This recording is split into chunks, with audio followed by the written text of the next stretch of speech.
feds called it justice at last. Were we ripped off once again? Absolutely. Critics called it justice denied. We want a case fair and square, and then you want to, prolong the fight. It don't make sense to us. And the man tapped to preside over it all sees a busted system. It's not hard to see that the process itself is somewhat unfair. Hello, I'm Todd Lamarand. Tonight on APTN Investigates. Outstanding specific land claims are million, potentially billion-dollar debt owed to First Nations by the Crown. Rob Smith traveled to Ontario and visited the New Credit First Nation to find out about their $145 million claim. Harper Conservatives hatched a plan called Justice at Last to deal with these claims back in 2007. So how effective has the process been? Critics say, not very. In Ripped Off, Rob Smith finds a real human struggle behind the bureaucracy. Indigenous people fighting to reclaim their lands and their dignity. This chief feels right at home as he strolls down a Toronto street. After all, he's in his traditional territory. It's absolutely where we are. Our connection to the water, it was here. That's an undisputed fact. A 2010 specific claim settlement paid the Mississaugas of the New Credit First Nation $145 million. When we're talking about Toronto, we're talking about a place that had great historical and cultural significance spiritual significance to our people. That seems like a huge sum of money, but this is Toronto real estate after all. The federal government agreed to pay up for land stolen. But was it enough? $145 million? In my opinion, horrible.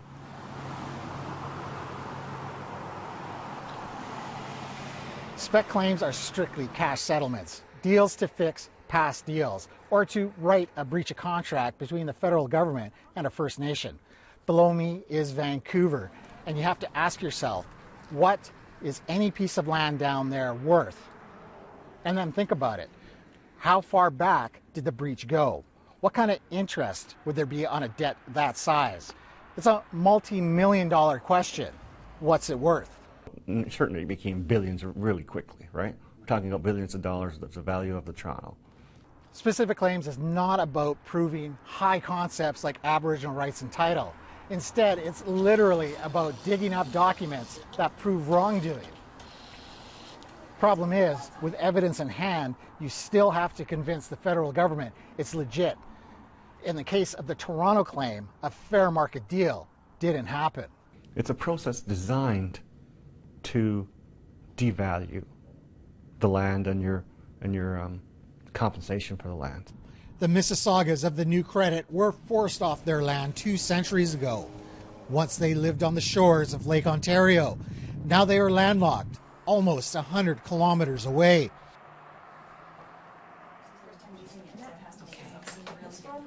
Organizations like the Union of British Columbia Indian Chiefs help First Nations get the evidence they need.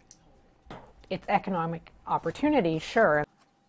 It's also recognizing and righting this, calling them past wrongs in a way is pretty incorrect because they're still going on. The alienation is still occurring.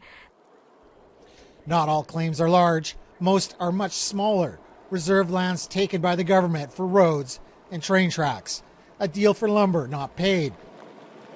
But no matter the size, land is the #1 issue when dealing with reconciliation between First Nations in Canada.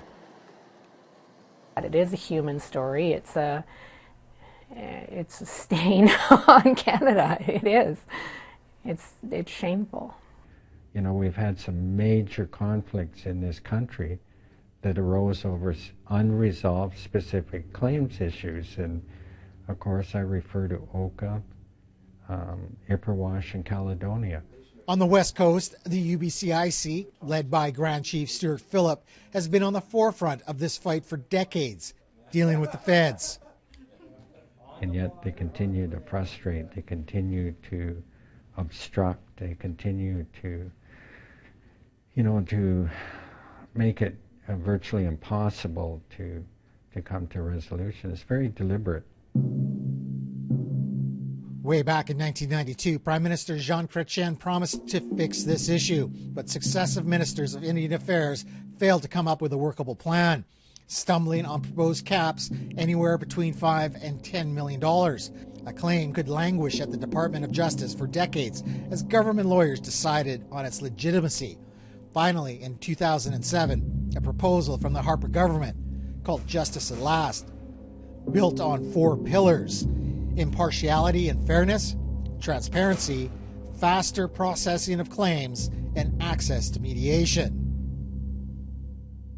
The legislation promised negotiation, not litigation, and most important to First Nations, an independent tribunal that would have the final word if the two sides couldn't make a deal. So a decade later, how's that going? According to the Auditor General, not so well. The department has to do a better job of managing the process within the timelines that have been established. A recently released Auditor General's report knocked down all 4 pillars that Justice at Last was built on. We'll take a deep dive on just what those concerns were. What's needed is nothing less than a total renewal of the relationship between Canada and First Nations peoples. In the last federal election, the rhetoric and promises of Justin Trudeau fueled hopes new leadership would mean new practices. Needless to say, that generated a high level of support on the part of our people going out and voting for the Liberal Party of Canada during the last election. Unfortunately, the Liberal government has not followed through, and we're still facing the same quagmire. The majority of the criticism is leveled at the federal government, and most specifically at the 2 ministers most involved in claims, INAC Minister Caroline Bennett and Justice Minister Jody Wilson-Raybould.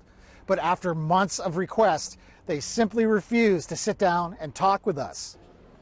Minister Bennett did respond to the Auditor General's report. In a statement, she wrote, "Our government is committed to implementing the report's recommendations." We would have loved to ask her how they planned to do that. Unfortunately, in spite of the scathing report on the part of the Auditor General into this issue, Minister Bennett says, well, wasn't that a nice report? This is how the specific claims process works. First stage, research and development, prepares the claim. It's then presented to the government. Justice Department lawyers review it. If rejected, the feds consider the file closed. If accepted, negotiations begin. With settlement, everyone is happy. Rejected claims or claims not dealt with after 3 years can proceed to the independent specific claims tribunal. There, a judge decides if the claim is valid. If no, the claim's done. If yes, the next stage is a judgment on compensation. And prior to Justice at Last, about 55% of claims that were filed resulted in a settlement, a final settlement, which isn't a great record, but it's far better than the record post-Justice at Last. With its promise of more negotiation, less litigation, in past public accounting, INAC has painted a picture of success, a picture critics say is false. Canada will say it got rid of the backlog because it addressed all the claims in the backlog, when in fact it either rejected or closed 85% of the claims. The Auditor General's report also flagged this accounting.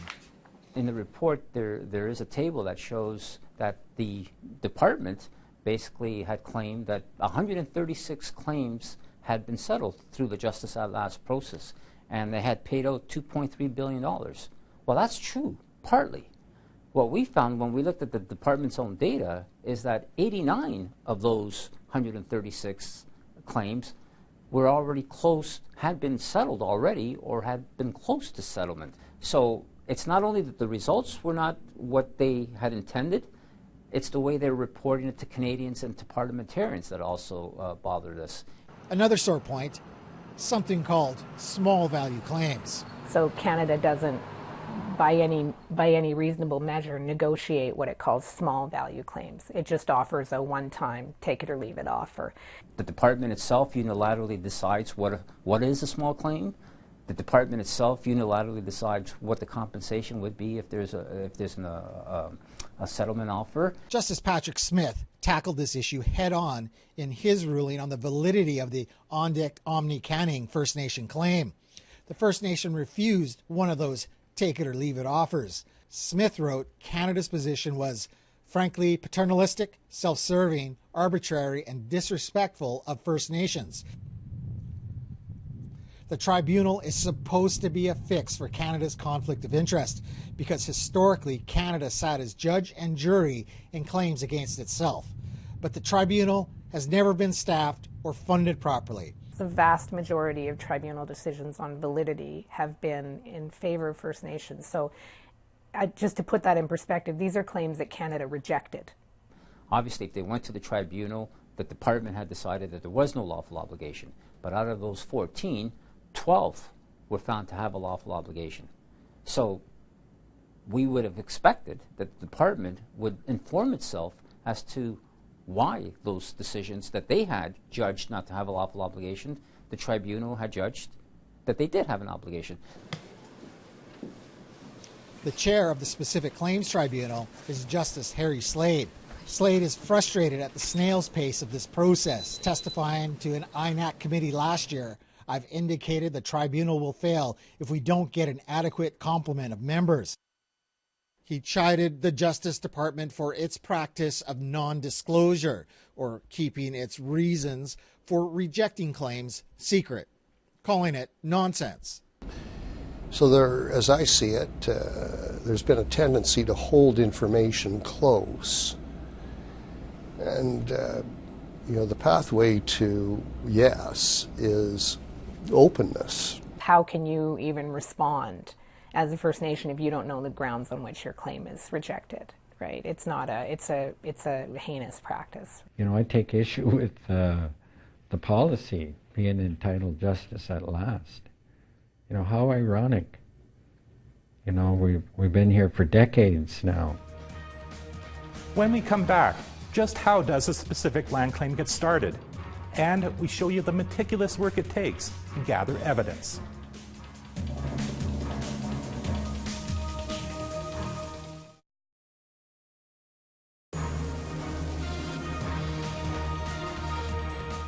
Research centers were set up across the country, a mandatory first step in the specific claims process.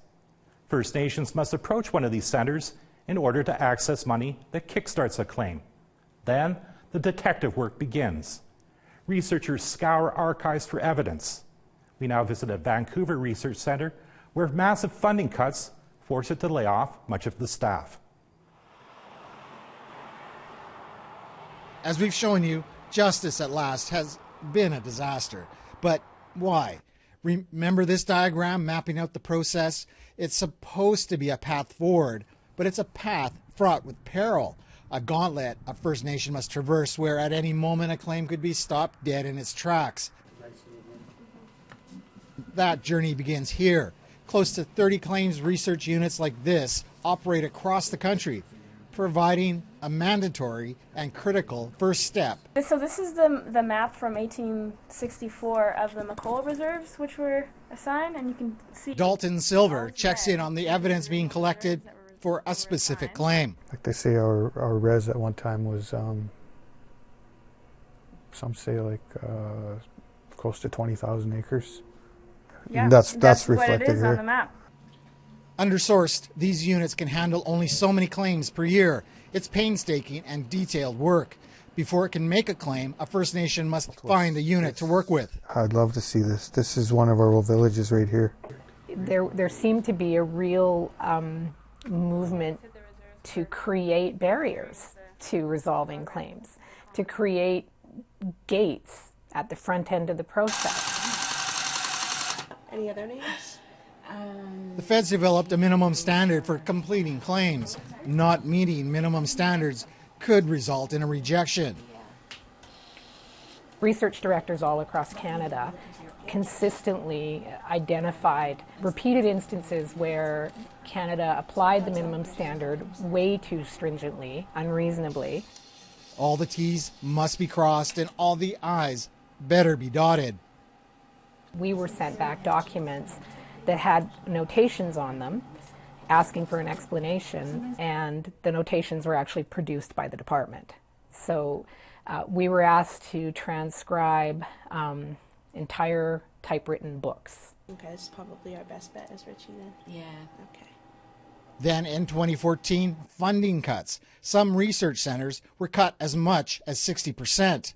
When we all opened our email that day, it was just devastating. It was devastating across Canada. We lost a lot of good people here. The Harper years were really heartbreaking.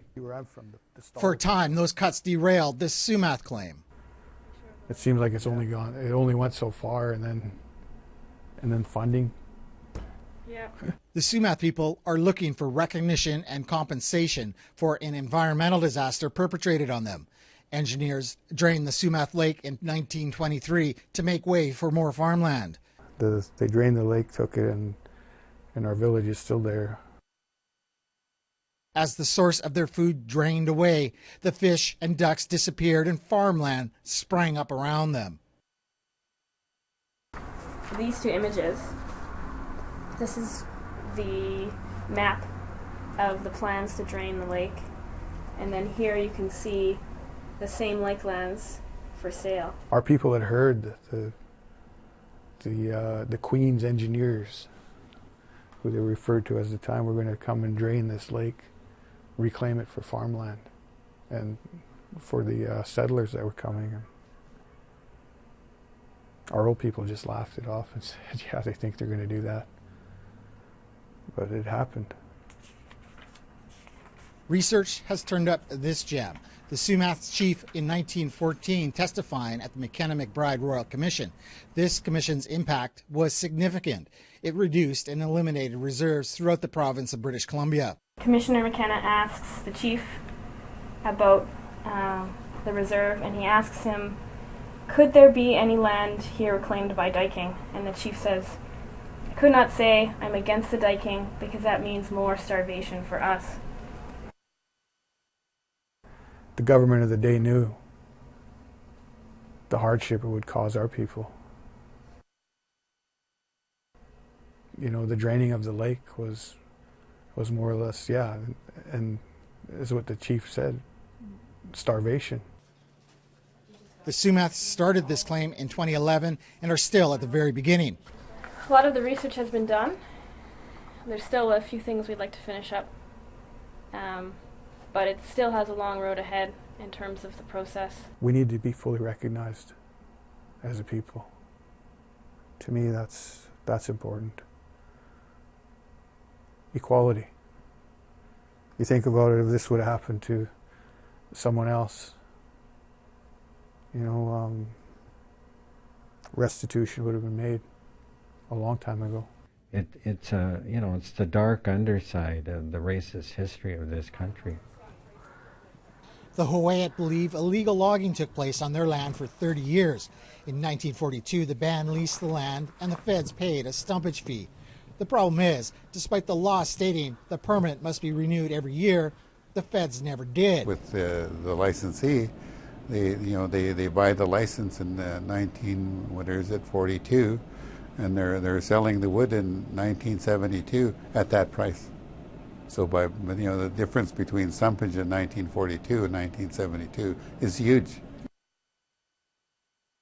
When you look at this diagram, what you don't see is the feds have given themselves one last step to reject, a judicial review. And the whole idea, or part of the idea of the tribunal, was that its decisions would be final. Well, it doesn't look very final when there's an avenue of appeal or judicial review. The process has completely failed the Williams Lake Indian Band. Our people were treated as though they were cattle. They claim their people were moved around from place to place as Williams Lake grew. Our people lived there in that area for over 500 years and ended up with absolutely no land at all. The claim, rejected by Canada, wound up at the tribunal. My finding was that the Williams Lake Peoples had established a basis in law for its claim that certain lands were required to have been set apart as reserve and were not. The federal government wanted a judicial review.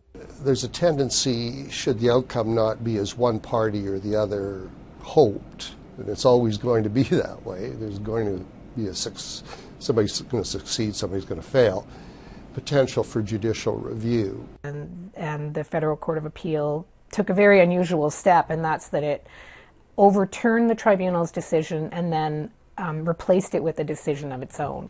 Justice SLADE commented at that committee hearing that he was as happy with the Court of Appeal's ruling as they were with his.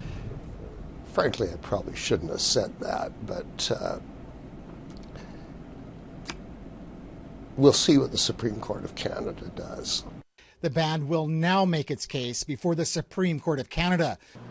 I have no idea other than they don't want to pay, and I feel that it's unfair because they are the ones that created the Tribunal Act, and to me, by going through the judicial review and treating it like an appeal, they're going against the very laws that they put in place to establish reconciliation for First Nations. The Supreme Court will hear this case in April. If it wins, Williams Lake Indian Band will be back in front of Justice SLADE to rule on compensation. And then at that time, the feds have the right to request yet another judicial review. That's exactly where the Huu-ay people find themselves right now. Their recent tribunal victory is now under review, one of only 2 cash settlements to come out of the tribunal. From my perspective, it's the ongoing colonial attitude that Indians are inferior. It undermines the tribunal. It undermines the relationship that First Nations have with Canada. You know, I mean, how can we trust and how can we believe in the honor of the Crown?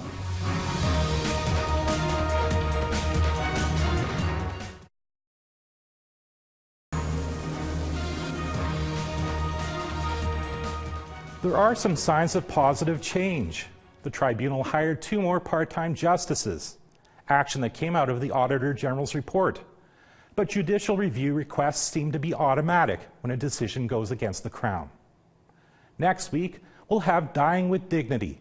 How are you feeling right now, Auntie? Nostalgic, because I'm saying goodbye to this land and I won't be back. And what do you want your final legacy to be known as? To love life, to savor every moment, to love people, and allowing them to love you in return. That's the kind of legacy that will help this world. APTN reporter Tina House spent the last days of her aunt's life filming with her as she prepared for a physician-assisted death. Now that we have the right to choose our deaths, what does that look like from an Indigenous perspective? I'm Todd Lamarand. Have a great evening.